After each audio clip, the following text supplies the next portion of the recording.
আল্লাহু আকবার আল্লাহু আকবার।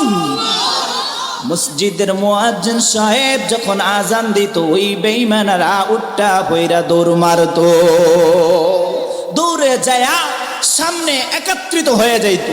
উতবা সাইবা তাদের লিডার, ওই যে বাদশা আবু জাহেল, চৌরাস্তার মোড়ে যায় দেখা সাক্ষাৎ হয়ে যাইত। কি ব্যাপার কি ব্যাপার, দিনের বেলায় মুহাম্মদকে গালি দাও, আবার রাতের বেলায় মুহাম্মাদের কোরআন তেলাওয়াত শোনো, কারণ কি জানি না। ও আবু জাহেল, তুমি তো মক্কা নগরের লিডার, তাহলে তুমি কেন মুহাম্মাদের কোরআন তেলাওয়াত শুনতেছ? একটু জানতে চাই। আবু জাহেল বলে, রে উতবা, আমি মক্কা নগরীর লিডার হতে পারি, আমি যে দিন থেকে মুহাম্মাদের কোরআন তেলাওয়াত শুনেছি, ওই দিন থেকে আমার রাতের ঘুম হয় না। যতক্ষণ পর্যন্ত আমি আব্দুল্লাহর বেটা মুহাম্মাদের কোরআন তেলাওয়াত না শুনি, ততক্ষণ পর্যন্ত আমার ঘুম হয় না। ও উতবা ও সাইবা, শপথ কর আর কখনো জীবনে মুহাম্মাদের কোরআন তেলাওয়াত শোনার জন্য আসবা না। সবাই শপথ করলো। পরের দিন যখন চলে আসলো, বাবারা আমার, মায়ার নবী কোরআন তেলাওয়াত করবে, ওই সময় আবু জাহেল ঘুম আসতেছে না, খাটের এক পাশ থেকে আবার অন্য পাশে আসে, ঘুম হয় না ওই মুহাম্মাদের কোরআন তেলাওয়াত শোনার জন্য। ওয়া আলিহি ওয়া আসহাবিহি আজমাইন। أما بعد فأعوذ بالله من الشيطان الرجيم. بسم الله الرحمن الرحيم. ومكروا ومكر الله والله خير الماكرين.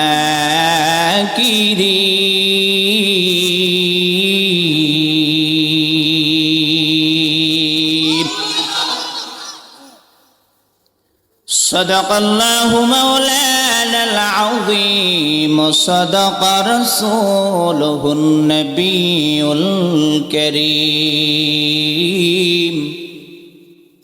أما بعد، كما قال النبي صلى الله عليه وسلم: من أحب سنتي فقد أحبني، ومن أحبني كان معي في الجنة. محمد نے آکر کفر کو مٹایا،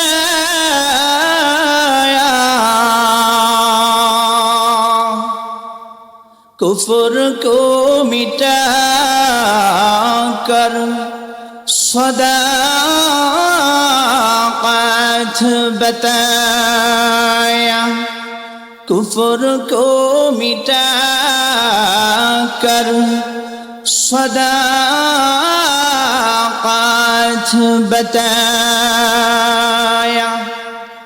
আলহামদুলিল্লাহ, যে মহান রব্বুল আলামিন আজকে আমাদের ঐতিহাসিক তাফসিরুল কোরআন মাহফিলের আজ প্রথম রজনী আল্লাহ সুবহানাহু ওয়া তাআলা আমাদেরকে একত্রিত করে কোরআনের মাহফিলে অংশগ্রহণ করার মতন তৌফিক এনায়েত করেছেন। কোরআন ও হাদিস থেকে মূল্যবান নসিহা পেশ ও শোনার মতন সুযোগ করে দিয়েছেন। এজন্য দিল খুলে মন উজাড় করে আমরা রবের প্রশংসা করে নেই। সকলে বলি আলহামদুলিল্লাহ। আমরা এই যে মজলিসে আমরা বসলাম, এই মজলিসে বসে আমাদের কত উপকার হবে, কত লাভ, এটা কি আপনি জানা আছে? জানা নাই। এই মজলিসে বসলে এত নেকি হবে, এত নেক আপনি পাবেন, এটা হিসাব করে কখনো মিলানো যাবে না। কেমন হবে? মায়ার নবী, আখিরি জামানার নবী বলে দেন, কেউ যদি কোনো মজলিসে আগমন করে, কোরআনের মজলিসে বসে, ওই কোরআনের মজলিসে শিক্ষা সম্পর্কে আলোচনা হবে, নবীর আদর্শ নিয়ে আলোচনা হবে, কোরআনের আলোচনা হবে, ওই মজলিসটার কত দাম, কত দাম। মায়ার নবী, মদিনার নবী বর্ণনা করেন, মজলিসু ফিকহিন খায়রুম মিন ইবাদাতি 60 সানা। মায়ার নবী বয়ান করে শোনান, ও দুনিয়ার বাসীরা শোনো শোনো, তোমরা যদি কোরআনের মজলিসে বসো, কোরআন যেখানে আলোচনা করা হবে, কোরআনের বয়ান যেখানে করা হবে, ওই মজলিসটার কত দাম, কত দাম। মায়ার নবী বলেন, মজলিসু ফিকহিন খায়রুম মিন ইবাদাতি 60 সানা। মায়ার নবী বলেন, ওই যে মজলিসটা তুমি বসলা কোরআনের মজলিসে, স্বল্প সময়ের জন্য সময় ব্যয় করলা, ওই সময়ের কত দাম। মায়ার নবী বলেন, একদিন নয়, 2 দিন নয়, 60,000 বছর যদি কেউ নফল ইবাদত করে, স্বল্প সময়ের জন্য যদি কোরআনের ময়দানে আগমন করে বসতে পারে, ওই 60,000 বছর নফল ইবাদত করলে যেই সওয়াব, স্বল্প সময়ের জন্য কোরআনের ময়দানে বসলে এর চেয়েও বেশি সওয়াব। তাহলে এই কোরআনের মজলিসে বসে আমরা ধন্য, নাকি আমাদের কোনো দুঃখ অভিযোগ আছে নাকি? এই কোরআনের মজলিসে বসলে সওয়াব আছে না নাই? এই কোরআনের কথা শুনলে নেক আছে না নাই? এই কোরআনের কথা আবু জাহেল মসজিদের কোনায় এসে শুনেছে, উতবা এসে মসজিদের কোনারে এসে শুনেছে, মায়ার নবী গভীর রাত কোরআন তেলাওয়াত করতেছে মধুময় কণ্ঠে। আবু জাহেল, উতবা, শাইবা মায়ার নবীর কণ্ঠে কোরআন তেলাওয়াত শোনার জন্য মসজিদের কিনারায় কান পেতে পেতে মায়ার নবীর কণ্ঠে সারা রাত কোরআন তেলাওয়াত শুনে কাটিয়ে দিত। সুবহানাল্লাহ বলেন না? মায়ার নবীর মধুর কণ্ঠে কোরআন তেলাওয়াত শুনে শুনে বেঈমান কাফেররা সারা রাত কাটিয়ে দিত। মসজিদের মুয়াজ্জিন সাহেব যখন আজান দিত, আল্লাহু আকবার, আল্লাহু আকবার, মসজিদের মুয়াজ্জিন সাহেব যখন আজান দিত, ওই বেঈমানরা উঠা বইরা দৌড় মারত, দৌড়ে যায় সামনে একত্রিত হয়ে যাইত। উতবা, শাইবা তাদের লিডার, ওই যে বাদশা আবু জাহেল, চৌরাস্তার মোড়ে যায় দেখা সাক্ষাৎ হয়ে যাইত। কি ব্যাপার, কি ব্যাপার? দিনের বেলায় মুহাম্মদকে গালি দাও, আবার রাতের বেলায় মুহাম্মাদের কোরআন তেলাওয়াত শোনো, কারণ কি জানি না। ও আবু জাহেল, তুমি তো মক্কা নগরের লিডার, তাহলে তুমি কেন মুহাম্মাদের কোরআন তেলাওয়াত শুনতেছ? একটু জানতে চাই। আবু জাহেল বলে, রে উতবা, আমি মক্কা নগরের লিডার হতে পারি, আমি যে দিন থেকে মুহাম্মাদের কোরআন তেলাওয়াত শুনেছি, ওই দিন থেকে আমার রাতের ঘুম হয় না। যতক্ষণ পর্যন্ত আমি আব্দুল্লাহর বেটা বেটা মুহাম্মাদের কোরআন তেলাওয়াত না শুনি ততক্ষণ পর্যন্ত আমার ঘুম হয় না। ও উতবা ও শাইবা, শপথ কর আর কখনো জীবনে মুহাম্মাদের কোরআন তেলাওয়াত শোনার জন্য আসবা না। সবাই শপথ করলো।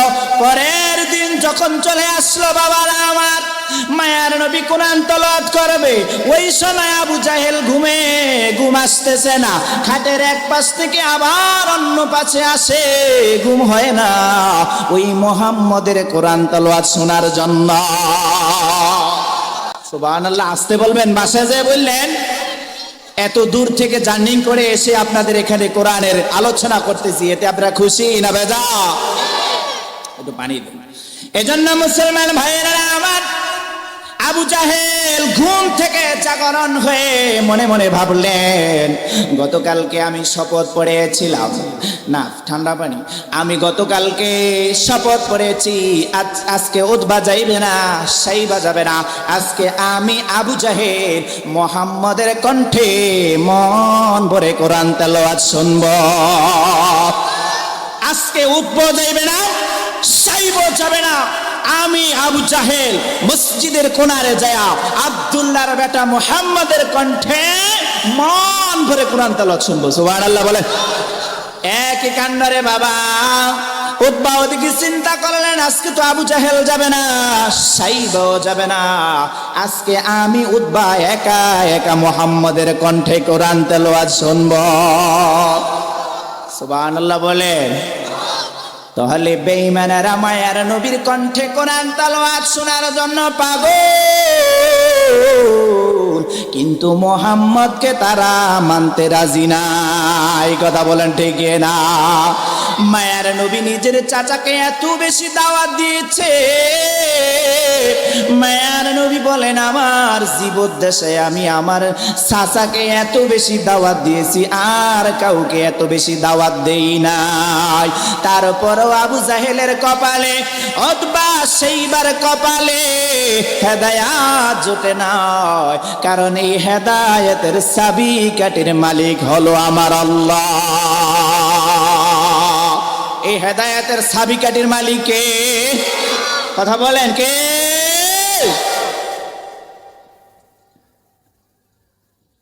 ওয়াজ ভালো লাগতেছে?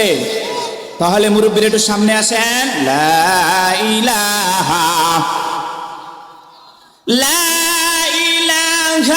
ইল্লাল্লাহু বলরে আমার মন, মরণের কালে বুঝবি রে বন্ধু,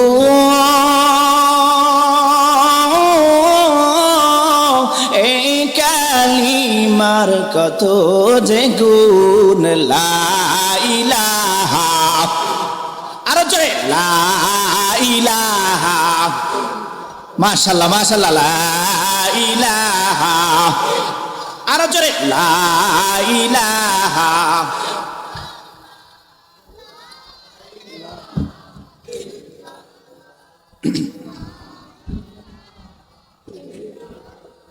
লা ইলাহা ইল্লাল্লাহু মুহাম্মাদুর রাসূলুল্লাহ সাল্লাল্লাহু। এই মাইকটা অনেক টানে। তাহলে হেদায়েত কার কাছে, কেমনে বুঝব? আল্লাহ রাব্বুল আলামিন বলেন, আমি যদি কাউকে পছন্দ করি তাকে দিনের সঠিক বুঝদান করে থাকি। মায়ার নবী, আখিরি জামানার নবী, দো জাহানের সরদার আব্দুল্লাহর বেটা মুহাম্মদ, পৃথিবীর সবচেয়ে প্রিয় ব্যক্তি, আমাদের সকলের নয়নমণি নবী মুহাম্মদ মুস্তাফা সাল্লাল্লাহু আলাইহি ওয়াসাল্লাম বয়ান করে শোনান, ও সাহাবায়ে কেরাম, আল্লাহ রাব্বুল আলামিন যাকে ভালোবাসেন তাকে দিনের সঠিক বুঝদান করে থাকেন। সুবহানাল্লাহ বলেন। নবী বলেন, মাইয়ুরিদিল্লাহু বিহি খাইরান ইউফাক্কিহু ফিদ্দীন, যাকে আল্লাহ ভালোবাসে তাকে দিনের সঠিক বুঝদান করে থাকেন। সুবহানাল্লাহ। আল্লাহ তাআলা হুজুরকে বসার ব্যবস্থা করেন। এই আর 1 মিনিট। আল্লাহ রাব্বুল আলামিন যাকে পছন্দ করেন তাকে দিনের সঠিক বুঝ দান করে থাকেন। কি দান করে থাকেন? কথা বলেন, তাকে কি দান করে থাকেন?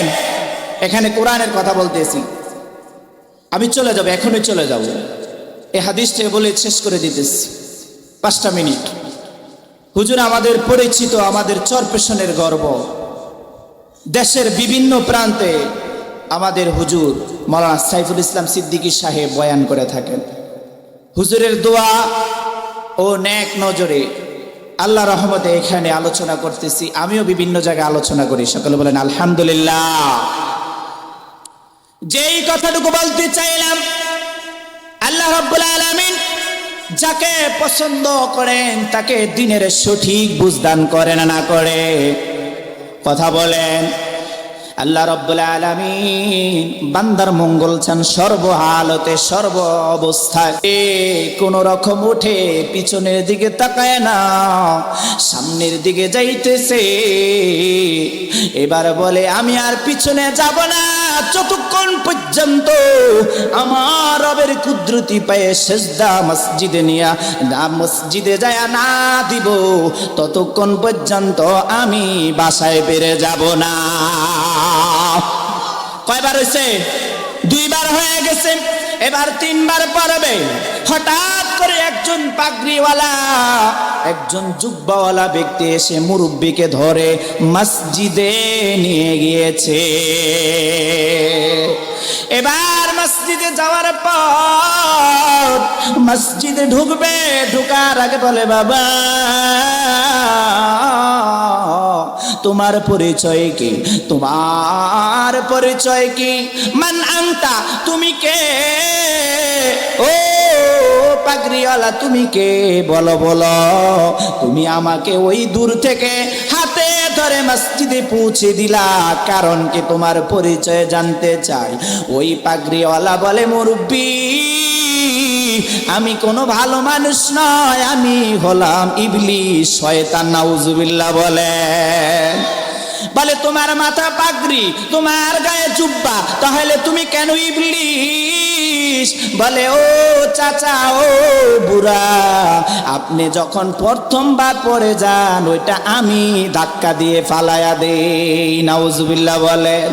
আপনি পড়ে যাওয়ার পর আপনার ইমানের পাওয়ার এত বেশি, আমার রব দেখে খুশি হয়ে গেছে। সুবহানাল্লাহ বলেন। আপনার ইমানের পাওয়ার এত বেশি, যার কারণে আপনার জিন্দেগীর গুনাহগুলো মাফ করে দেওয়া হয়েছে। সুবহানাল্লাহ বলেন। আবার যখন আপনাকে আমি দ্বিতীয়বার ধাক্কা দিয়ে ফালাই, মনে করছি আপনি বাসায় চলে যাবেন। ও মুরব্বি চাচা, আপনি বাসায় যান না, আপনার ইমানের পাওয়ার এত বেশি,